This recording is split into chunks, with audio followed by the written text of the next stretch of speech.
Kami bangga sekali dengan apa yang tadi disampaikan oleh Gus Muhaimin, gagasan, rencana. Saya sangat bangga, tadi saya beri nilai 9,9 kira-kira itu. Bagus, tiga-tiganya bagus. Bagus-bagus lah kemarin. Kalau Pak Mahfud jelas paling bagus.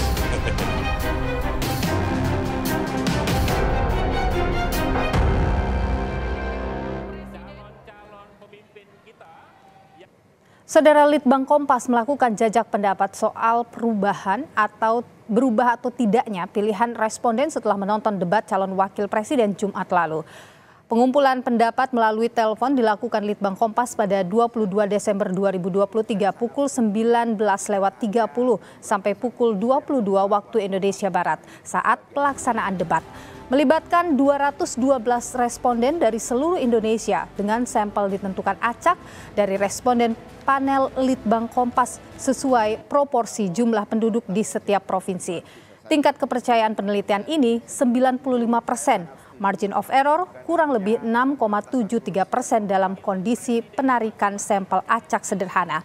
Pengumpulan pendapat sepenuhnya dibiayai oleh Harian Kompas, PT Kompas Media Nusantara. Kalau membuat target pertumbuhan bisa saja. Hasil jajak pendapat Litbang Kompas soal pilihan responden setelah debat Cawapres 22 Desember 2023 lalu, responden yang pilihannya tetap atau tidak berubah sebesar 66,7%, berubah pilihan 11,3%, tidak tahu 22%. Sementara aspek kelancaran dan kejelasan menjawab pertanyaan, skor rata-rata Muhaimin Iskandar 7,0, Gibran Rakabuming 7,1, Mahfud MD 7,5.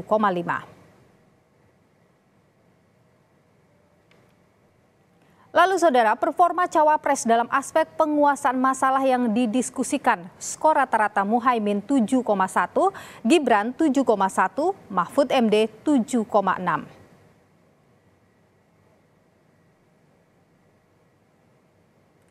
Lalu saudara, dalam aspek penampilan, nilai rata-rata Muhaimin 7,8, Gibran 7,3, dan Mahfud MD 7,5.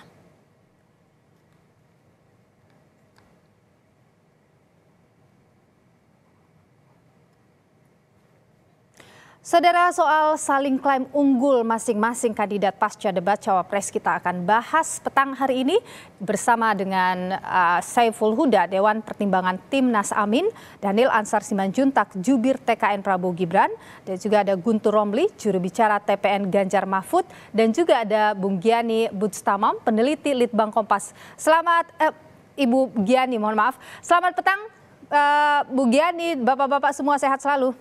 Selamat petang. Selamat petang. Oke, saya ingin ke Bu Giani dulu ini soal hasil 66% ini dinyatakan tidak berubah ya pilihannya setelah menonton debat. Bagaimana kita membaca hasil ini, Mbak Giani? Ya, artinya sebenarnya publik atau responden yang berhasil kami hubungi itu sebenarnya sudah punya ketetapan atau kepastian dalam memilih calonnya untuk di pemilu Februari nanti gitu. Jadi tidak terlalu signifikan debat ini akan mempengaruhi pilihan mereka.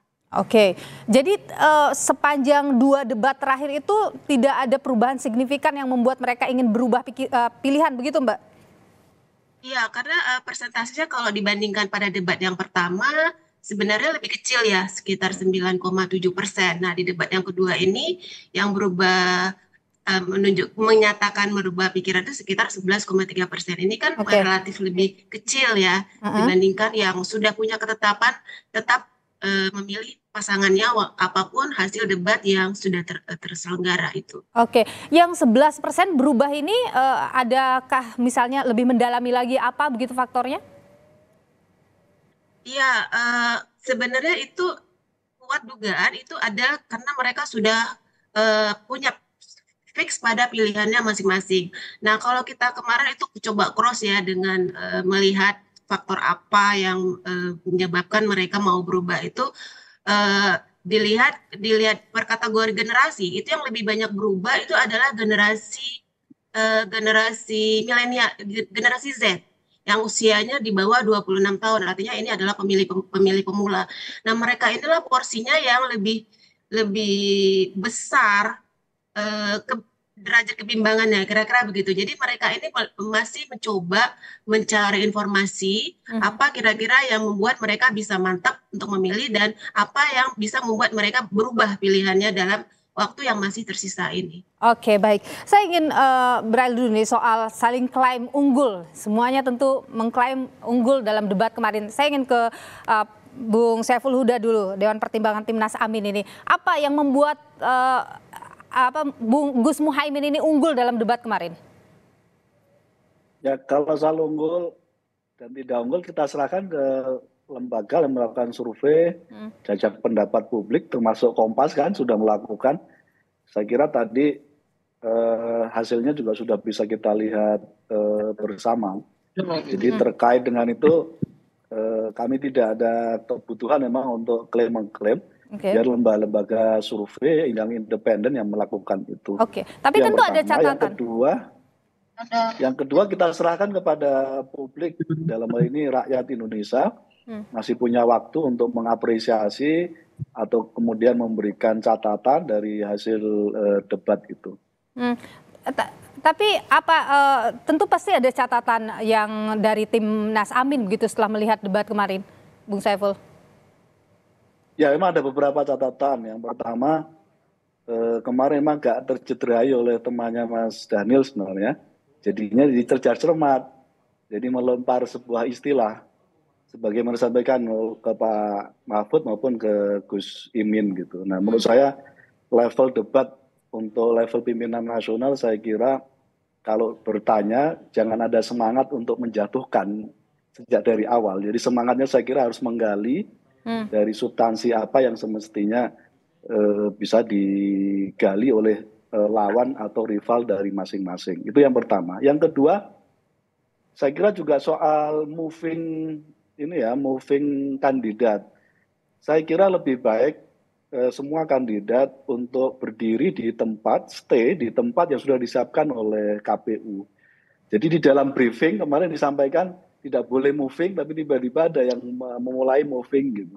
Saya kira termasuk untuk menjawab pertanyaan kan nggak harus mendatangi si penanya gitu. Saya kira pada konteks ini kita merasa agak kurang sopan begitu. Jadi di mana si kandidat mendatangi kandidat yang lain, saya kira itu kurang tepat pada konteks itu. Nah, karena itu kita ingin ini direvisi, dievaluasi oleh KPU.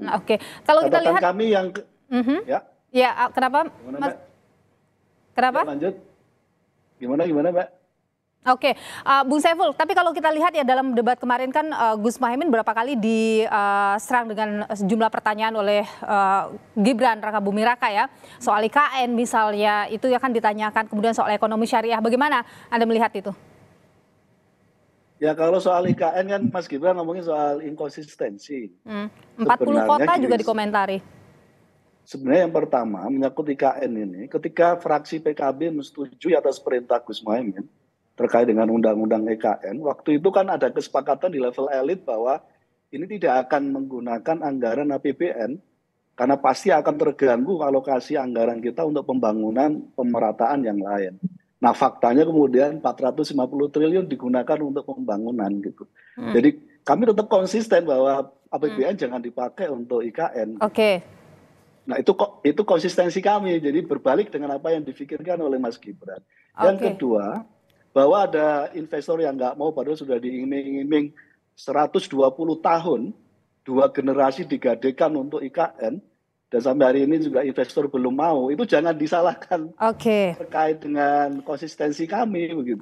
Baik. Itu kan inkonsistensi yang dilakukan oleh pemerintah, yang tadinya tidak ada konsesi lahan sampai 120 tahun. Kita tahan di sana dulu. Tidak ada tadinya anggaran 450 triliun. Kita tahan di sana dulu. Saya ingin ke Bu Daniel dulu. Bu Daniel, performa dari Gibran kemarin banyak mendapat respon positif, tapi juga ada sejumlah catatan, baik itu dari kubu 01, 03. Bagaimana? Pertama, seperti disampaikan oleh Pak Prabowo kemarin ya, bahwasannya ya semua kandidat menampilkan niat baik dan ingin memajukan Indonesia secara bersama-sama, dan itu kami hormati.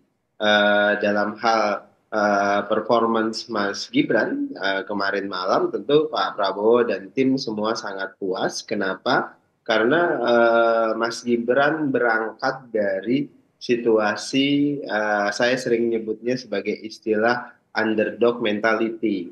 Underdog mentality itu secara psikologi sering disebut karena Mas Gibran ketika datang ke debat sebelumnya berminggu-minggu, berbulan-bulan beliau dibully, misalnya dinyinyiri, dihina, bahkan ada yang ngatain dia Samsul lah, dia katain dia belimbing sayur lah, semua nyinyiran, semua sikap meremehkan, menghina itu dialamatkan ke Mas Gibran. Nah, situasi seperti itu yang memunculkan tadi saya istilah underdog mentality.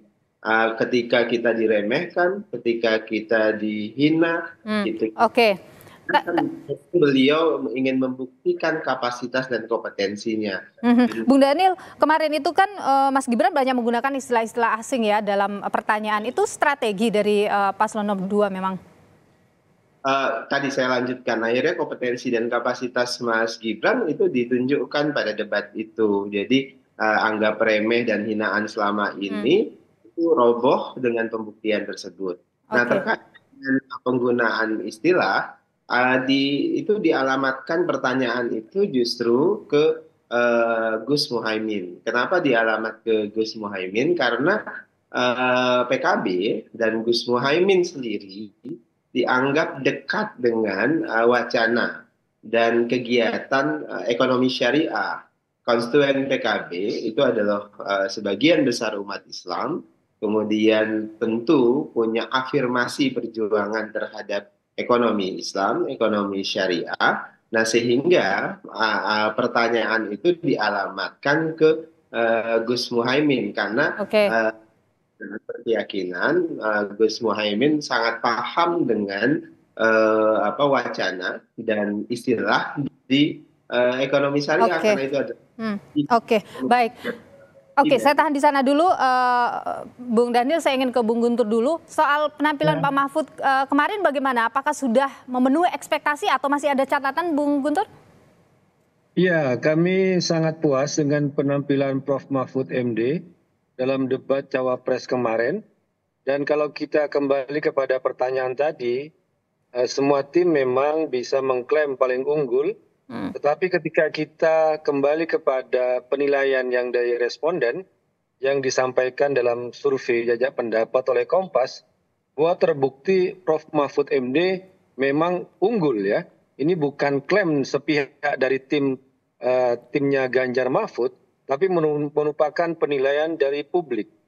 Misalnya menjawab pertanyaan dengan lancar dan jelas, Prof. Mahfud mendapatkan poin 7,5, dibanding Caimin 7, kemudian Gibran 7,1. Kemudian menguasai permasalahan yang didiskusikan, Prof. Mahfud itu mendapat poin 7,6, Gibran dapat 7,1, Muhaimin dapat 7,1. Nah, sedangkan penampilan kandidat di panggung memang Caimin unggul di 7,8, kemudian Prof. Mahfud 7,5, Gibran 7,3. Jadi ini merupakan penilaian yang muncul dari publik dan kami sangat puas dengan penampilan Prof. Mahfud meskipun dengan ada cara-cara yang ingin menjatuhkan dengan beberapa pertanyaan ataupun juga dari penampilan lawan bicara yang nampak ada provokasi. Tapi kami syukur alhamdulillah Prof. Mahfud tidak terjebak dalam upaya-upaya pertanyaan-pertanyaan yang menjebak itu. Begitu, Mbak. Siapa sih sebenarnya yang dimaksud memprovokasi, menjebak dan sebagainya? Kita lanjutkan setelah jeda berikut ini. Tetaplah bersama kami di Kompas Petang.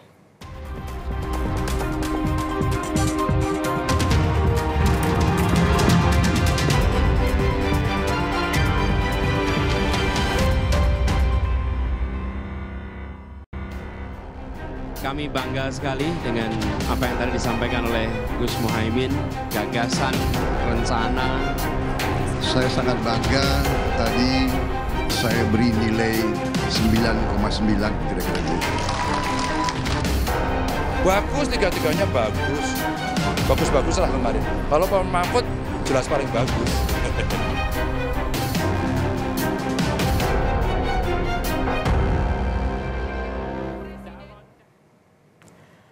Saudara, pertanyaan soal SGIE yang dilayangkan Gibran Rakabuming Raka saat debat Cawapres tak hanya ditanggapi Muhaimin Iskandar, Capres nomor urut 3 Ganjar Pranowo juga angkat bicara soal ini. Gus Muhaimin ini adalah ketua umum dari Partai PKB. Saya yakin sekali Gus Muhaimin paham sekali untuk masalah ini. Bagaimana langkah Gus Muhaimin untuk menaikkan peringkat Indonesia di SGIE? Terima kasih. SGIE. Ini ada evaluasi Gus, ingat semalam ada pertanyaan yang mungkin...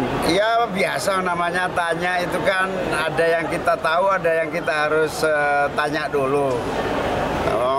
Apa dia nanya ternyata ya harusnya berbahasa Inggris, dia omongkan pakai bahasa Indonesia, kita nggak paham. Terus ada Lebih bagus lagi substansinya disampaikan. Kalau itu SGIE, kalau mungkin membacanya pakai bahasa Inggris karena itu singkatan bahasa Inggris SGIE umpama gitu, orang kan mikir apa ya gitu. Tapi dalam teknik debat presiden sebelumnya juga pernah terjadi begitu. Kita lanjutkan kembali perbincangan kita petang hari ini, saudara. Saya ke Bung Guntur dulu. Tadi tertinggal pertanyaan soal provokatif. Ada yang bertanya secara provokatif, itu siapa sih? Ya, kalau kita lihat gerak-gerik dari Mas Gibran yang sudah ditegur oleh KPU pada debat Capres pertama, yang gayanya memprovokasi, itu kan kembali terjadi lagi pada debat Cawapres kemarin dengan memprovokasi menggunakan gerak tubuh dan tangannya, itu kan sudah jelas-jelas melanggar. Kalau untuk pelanggaran yang pertama mungkin mau kita maklumi itu spontan. Tapi kalau sudah mengulangi yang kedua kali, ini sepertinya ada upaya untuk menentang dan untuk menyepelekan KPU yang setelah memberikan teguran terhadap yang tidak boleh ya dengan gaya-gaya provokatif tersebut. Dan juga saya juga menegaskan kembali apa yang disampaikan oleh Mas Huda tadi, memang itu Cawapres itu tidak boleh bergerak ya dari meja yang sudah disediakan. Jadi tetaplah berdiri di situ ya, dan itu sudah disediakan tempat. Tapi kemudian ada gerakan-gerakan yang meninggalkan meja itu juga tidak baik ya. Jadi sepertinya ada upaya untuk memang menyepelekan dan untuk melanggar aturan-aturan yang sudah ditetapkan oleh KPU menurut saya. Bung Daniel. Dan itu merupakan provokasi menurut saya. Bung Daniel, ini banyak kritik ini dari paslon 01 dan 03 ke Cawapres Anda, bagaimana? Ya, kalau disebut sebagai provokasi agaknya tidak tepat ya. Itu ekspresi saja. Mas Gibran pada suasana debat, kemudian suasana dialog seperti itu bersikap ekspresif. Sikap ekspresif itu bisa muncul secara spontan. Nah, tidak ada maksud untuk memprovokasi siapapun di situ. Dan ada ekspresi semangat yang ingin dimunculkan Mas Gibran ketika suasana debat. Dan itu biasa terjadi setiap momentum acara apapun. Tapi itu akan dievaluasi tidak dalam debat-debat selanjutnya? Ya, tentu itu akan menjadi diskursus kita, misalnya dengan pihak KPU dan terkait dengan ekspresi yang dianggap tidak pantas atau tidak sesuai. Tapi dalam konteks kami ekspresi itu masih dalam level yang biasa, dan itu menurut saya tetap menggembirakan. Baik, saya ingin ke Bung Saiful Huda dulu. Jadi kalau misalnya ada serangan-serangan pertanyaan-pertanyaan yang menyerang kepada Cawapres Anda, itu mengganggu performa Cawapres Anda, Bung Saiful? Ya kalau sifatnya menjatuhkan saya kira pasti ya. Ada yang menjatuhkan kemarin? Ya semestinya pertanyaan level pimpinan nasional kan nggak ngomongin istilah ya, singkatan itu kan tidak pada konteks itu. Tapi saya kira pertanyaan harus nukik pada substansi dari tema yang dibahas. Dan itu penting ya, semua menjaga etika dan tidak pada semangat untuk saling menjatuhkan. Selama yang ditanya adalah substansi, penggalian substansi dari visi misi masing-masing, saya kira tidak ada masalah. Tapi ketika sudah terjebak pada semangat untuk mengikuti cara yang sudah pernah dilakukan dan dievaluasi, oh ini jebakan yang efektif untuk menjatuhkan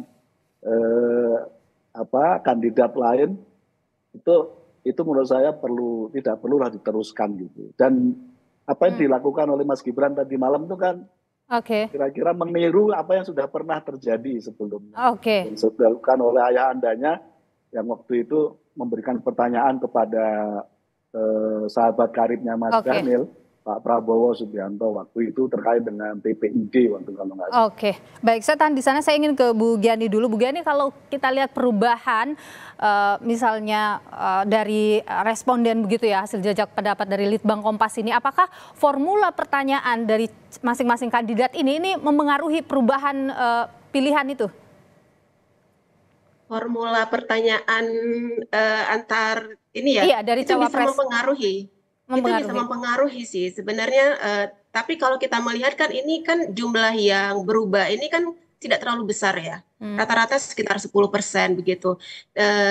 Masyarakat itu sebenarnya sudah firm dengan pilihannya, cuman kita masih melihat lagi nanti ke depannya yang debat-debat selanjutnya, jangan sampai nanti justru yang berubah, yang bimbang ini menjadi lebih besar gitu. Jadi setelah melihat debat malah jadi semakin berubah gitu ya.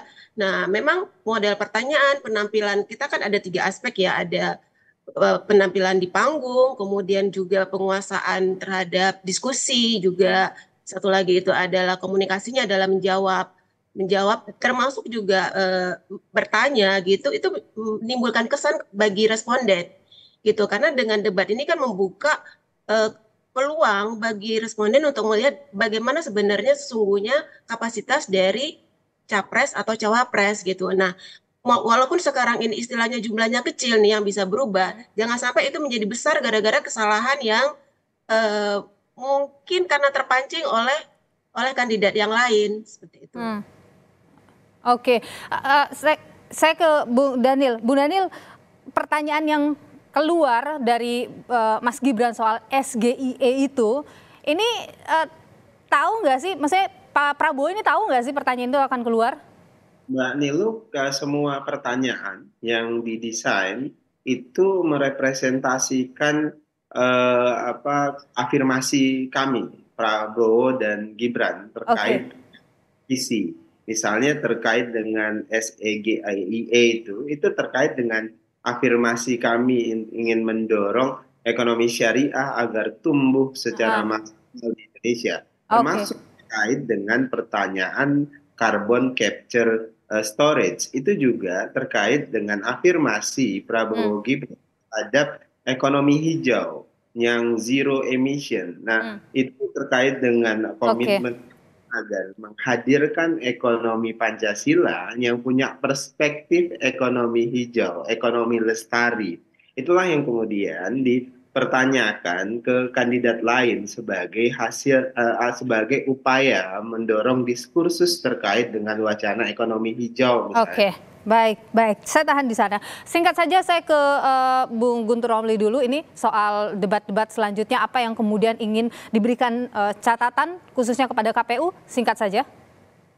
Ya, pertama kami ingin kembali menegaskan bahwa KPU harus tetap konsisten dengan aturan-aturan yang sudah kita sepakati bersama. Kalau memang sudah ada pelanggaran dari pihak yang terlibat, kemudian itu sudah 2 kali, maka KPU harus melakukan tindakan yang lebih tegas agar tidak berulang-ulang. Karena apapun yang namanya ekspresi, Anda tidak berdalih kalau itu sudah melanggar aturan bersama, itu pelanggaran. Jangan berdalih soal saya ke Bu Saiful Huda, kalau dari Anda apa? Ya, kita berharap debat ke depan makin mendorong publik terlibat sebanyak-banyaknya.